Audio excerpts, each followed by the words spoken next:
Good morning students.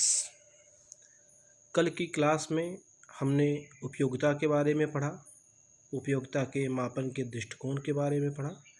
आज हम लोग पढ़ेंगे उपयोगिता का मापन। मैं विकास गुप्ता, लेक्चरर इकोनॉमिक्स, जनतंत्र कॉलेज जैतपुर कला, आपका अपनी कक्षा में स्वागत करता हूं। चलिए शुरू करते हैं। उपयोगिता को मापने की 3 तरीके हैं। एक कुल उपयोगिता, सीमांत उपयोगिता और औसत उपयोगिता। तो हम बारी बारी से एक एक उपयोगिता के बारे में अध्ययन करेंगे।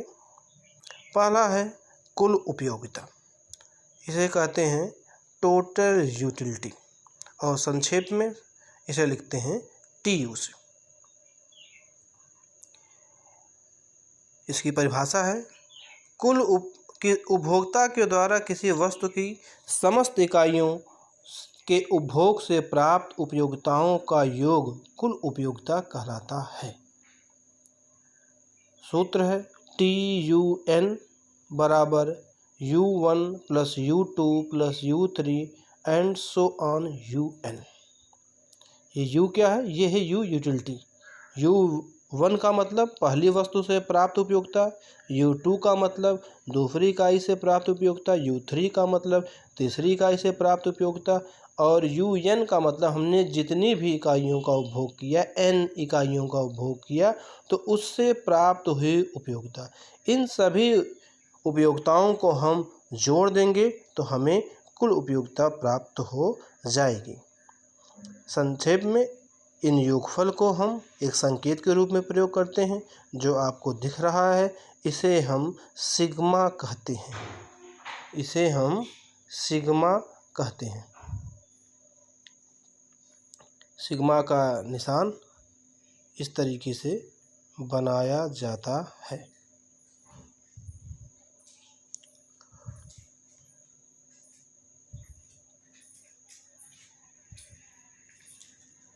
तो ये सिग्मा है।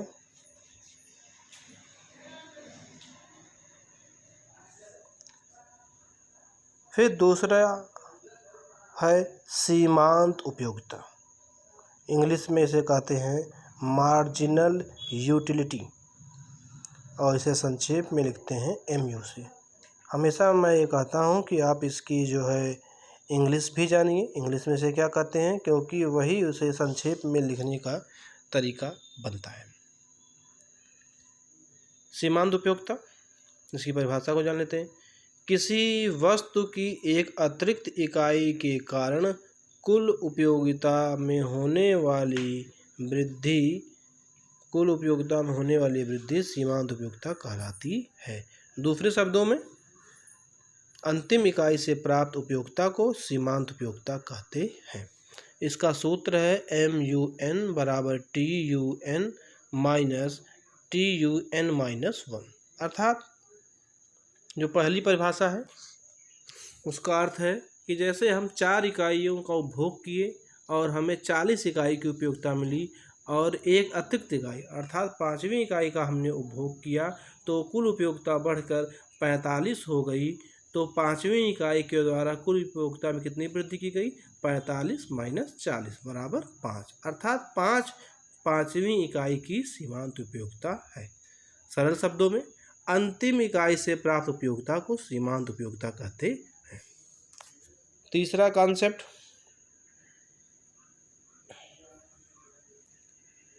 कॉन्सेप्ट है हमारा औसत उपयोगिता। औसत उपयोगिता इंग्लिश में कहते हैं एवरेज यूटिलिटी। इंग्लिश में इसे कहते हैं और संक्षेप में इसे लिखते हैं AU से। कुल उपयोगिता TU में उपभोग की गई इकाई से भाग देने से प्राप्त भागफल को औसत उपयोगिता कहते हैं। औसत उपयोगिता का सूत्र है औसत उपयोगिता बराबर कुल उपयोगिता बटे कुल उपभोग की गई वस्तुओं की संख्या TU बटे N। जैसे एग्जाम्पल के रूप में, जैसे हमने 5 इकाइयों का उपभोग किया और 5 इकाई से हमें जैसे हमने 5 इकाई का उपभोग किया, 5 इकाई से हमें मिली उपयोगिता 50, तो कितने इकाई का उपभोग किया? 5। 5 से हमने इसमें भाग दे दिया, उत्तर आ गया 10। यह हो गई सीमांत उपयोगिता।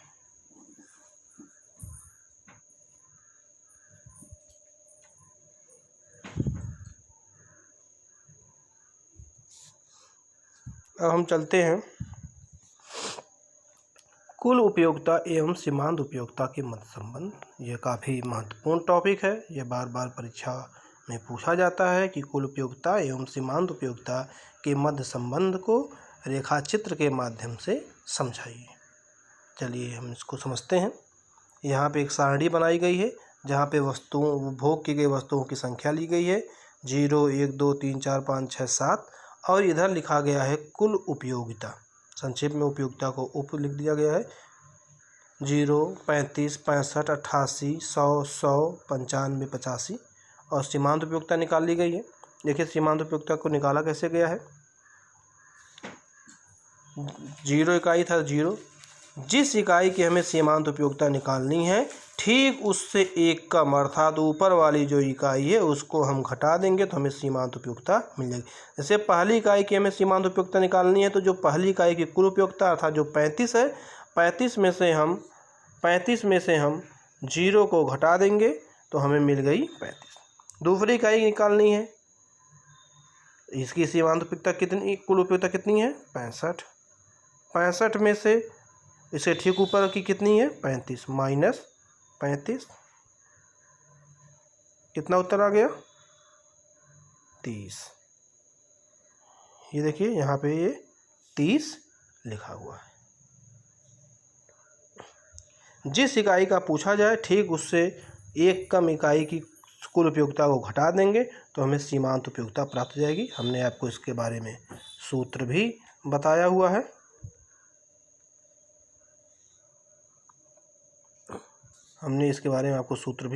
है।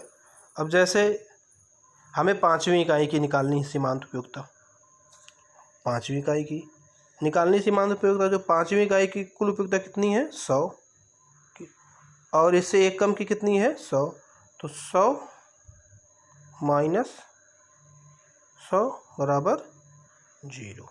ये देखिए यहाँ पे ये लिखा कितना है 0।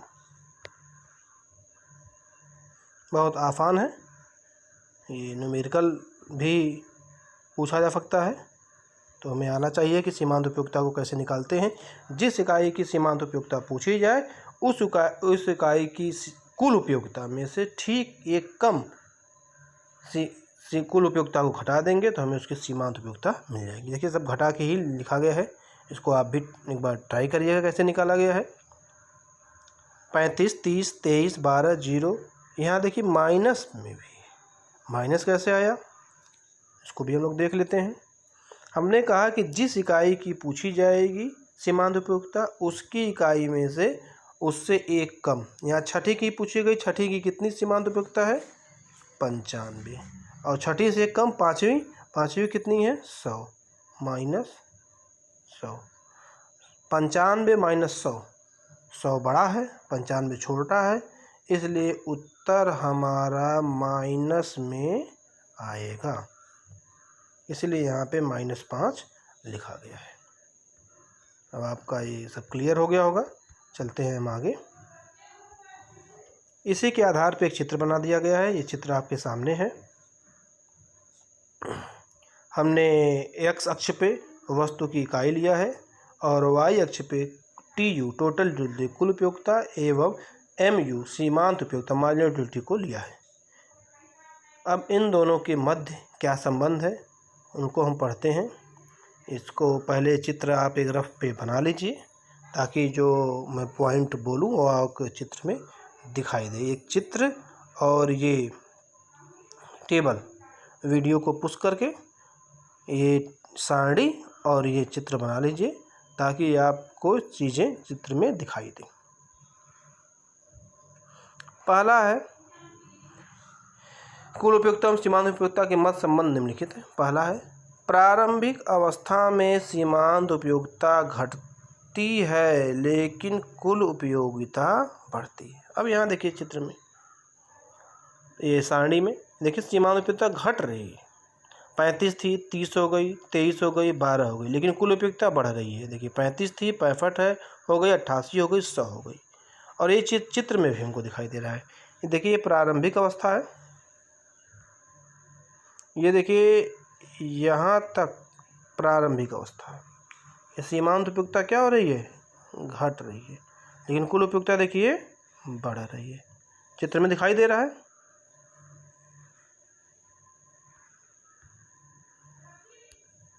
चलते हैं अगले पॉइंट पे। दूसरा पॉइंट, जब सीमांत उपयोगिता धनात्मक रहती है तब तक कुल उपयोगिता बढ़ती है। देखिए यहाँ पे देखते हैं हम, देखिए यहाँ से लेके यहाँ तक सीमांत उपयोगिता क्या है, धनात्मक है। धनात्मक है इसलिए देखिए कुल उपयोगिता बढ़ रही है। 35, 65, 85, 88, 100 बढ़ रही है। उसी बात को लिखा गया है। इसको चित्र के माध्यम से भी हम देख सकते हैं। ये देखिए चित्र, यहाँ तक इस बिंदु तक सीमांत उपयोगिता, इस बिंदु से पहले तक सीमांत उपयोगिता धनात्मक है। और देखिए कुल उपयोगिता का जो ये वक्र है ये क्या हो रहा है, ऊपर की तरफ बढ़ रहा है। उसी को हमने जाना। चलिए आगे चलते हैं तीसरे पॉइंट पे। सीमांत उपयोगिता शून्य हो जाती है तो कुल उपयोगिता अधिकतम हो जाती है। इसे पूर्ण तृप्ति बिंदु कहते हैं। इंपॉर्टेंट है, पूछा जाता है पूर्ण तृप्ति बिंदु से आप क्या समझते हैं, तो आप लिखेंगे पूर्ण तृप्ति बिंदु वह बिंदु होता है जहां पर कुल उपयोगिता अधिकतम और सीमांत उपयोगिता शून्य हो जाती है। चलिए इसको देखते हैं सारणी के माध्यम से। यहाँ पे ये देखिए, यहाँ पे देखिए सीमांत उपयोगिता क्या है, 0, और कुल उपयोगिता अधिकतम। इस 100 से ज़्यादा सीमांत उपयोगिता कहीं है, नहीं है। ये सबसे ज़्यादा सीमांत उपयोगिता है। उसी बात को लिखा गया है, जब सीमांत उपयोगिता शून्य होती है तो कुल उपयोगिता अधिकतम हो जाती है। और इसी बात को हम लोग जो है चित्र के माध्यम से भी देख सकते हैं। देखिए चित्र हमारे सामने आ गया। ये देखिए यहाँ पे सीमांत उपयोगिता क्या है, 0 लिखा गया है, और कुल उपयोगिता क्या है, अधिकतम। या इसके बाद देखिए ये वक्र नीचे की तरफ आने लगा। देखिए यहाँ से ये वक्र ऊपर गया, अधिकतम हुआ, फिर नीचे आने लगा। जो ये पॉइंट है ये सीमा कुल उपयोगिता का सबसे अधिकतम बिंदु। इसी को देखिए लिखा गया है मैक्स। मैक्स मतलब मैक्सिमम। मैक्सिमम को शार्ट में संक्षेप में मैक्स लिखते हैं। चलिए अगले पॉइंट पे चलते हैं। जब सीमांत उपयोगिता ऋणात्मक हो जाती है तो कुल उपयोगिता घटने, जब सीमांत उपयोगिता ऋणात्मक हो जाती है तो कुल उपयोगिता घटने लगती है। चलिए इसको देखते हैं। ये देखिए यहाँ पे जो छठी इकाई है, यहाँ पे कुल उपयोगिता क्या हो गई है, ऋणात्मक दिख रहा है, माइनस है। ये माइनस है तो देखिए सीमांत उपयोगिता कुल उपयोगिता क्या होने लगी, घटने लगी। 100 थी, 100 से कितनी हो गई, 95, 95 से कितनी हो गई, 85। उसी बात को लिखा गया है कि जब सीमांत उपयोगिता ऋणात्मक हो जाती है तो कुल उपयोगिता घटने लगती है। इसी बात को हम चित्र के माध्यम से देख सकते हैं। देखिए चित्र हमारे सामने है। यहाँ पे देखिए इस बिंदु के बाद सीमांत उपयोगिता नीचे चली गई मतलब ऋणात्मक हो गई। क्या हो गई, ये ऋणात्मक हो गई। और जब ये ऋणात्मक हो गई तो यहाँ देखिए TU कुल उपयोगिता का वक्र क्या होने लगा, नीचे की तरफ जाने लगा। नीचे जाने लगा मतलब घटने लगा। उसी बात को लिखा गया है कि जब सीमांत उपयोगिता MU ऋणात्मक हो जाती है, निगेटिव हो जाती है, तो कुल उपयोगिता घटने लगती है। ये सारी 4 जो है महत्वपूर्ण संबंध थे।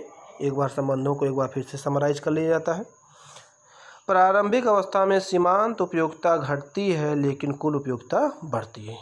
ये देखिए यहाँ पे घट रही है लेकिन कुल उपयोगिता बढ़ रही है। दूसरा बिंदु, जब तक सीमांत उपयोगिता धनात्मक रहती है तब तक कुल उपयोगिता बढ़ती है। ये सीमांत उपयोगिता यहाँ तक चौथी इकाई तक क्या है, धनात्मक है, तो कुल उपयोगिता क्या हो रही है, बढ़ रही है।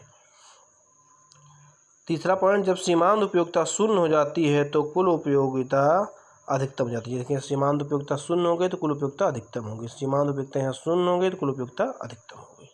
चौथा पॉइंट है, जब सीमांत उपयोगिता ऋणात्मक हो जाती है तो कुल उपयोगिता घटने लगती है। यहाँ पे दिख रहा है, यहाँ जब नीचे हो गई तो कुल उपयोगिता घटने लगी। यहाँ पे एक महत्वपूर्ण बात है जो नोट करके नीचे सबसे लिखी गई है, आपके मन में आ रहा होगा कि सीमांत उपयोगिता शून्य हो गई और ऋणात्मक हो गई, तो क्या कुल उपयोगिता भी शून्य या ऋणात्मक हो सकती है? नहीं हो सकती है। कुल उपयोगिता कभी भी शून्य या ऋणात्मक नहीं हो सकती है, हमेशा धनात्मक ही रहेगी। उसी बात को लिख दिया गया है नोट में, सीमांत उपयोगिता शून्य या ऋणात्मक हो सकती है लेकिन कुल उपयोगिता हमेशा धनात्मक होगी, अर्थात शून्य या ऋणात्मक नहीं हो सकती है। तो ये आज का लेक्चर रहा, इसमें हमने उपयोगिता के मापन के 3, कुल उपयोगिता, सीमांत उपयोगिता और औसत उपयोगिता के बारे में पढ़ा, और कुल उपयोगिता और सीमांत उपयोगिता के मध्य संबंध को सारणी और रेखा चित्र दोनों के माध्यम से पढ़ा। यह बड़ा ही महत्वपूर्ण टॉपिक रहा, ये परीक्षोपयोगी भी है, इसलिए इसको ध्यान से पढ़ें और इसका नोट्स जो है आप बना लें। आज के लिए फ़िलहाल इतना ही, फिर मिलते हैं कल। सुरक्षित रहिए, सतर्क रहिए। धन्यवाद।